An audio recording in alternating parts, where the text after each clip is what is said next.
The question is then, and I'm just looking at this poll, I don't know if you're familiar with it, that The Argument did a couple of months ago, comes with the headline, "The immigration problem is a crime problem." How do we reconcile those two? That the research and the data and everything suggests that they actually probably have a positive impact on public safety, and yet the public feels very differently. The most salient strain of skepticism about immigration is this kind of blend of cultural concerns and concerns about disorder.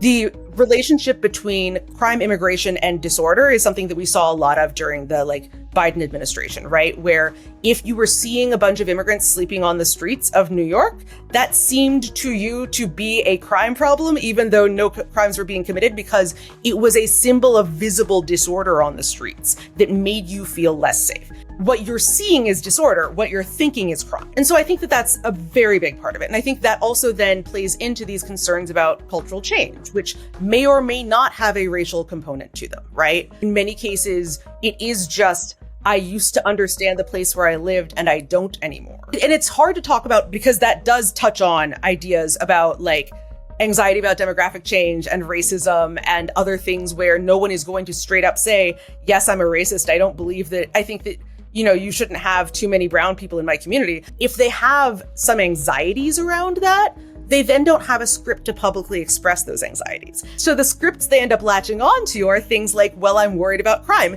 because that's a legitimate thing for somebody to be worried about. Whereas I'm worried about cultural change makes you sound like a racist.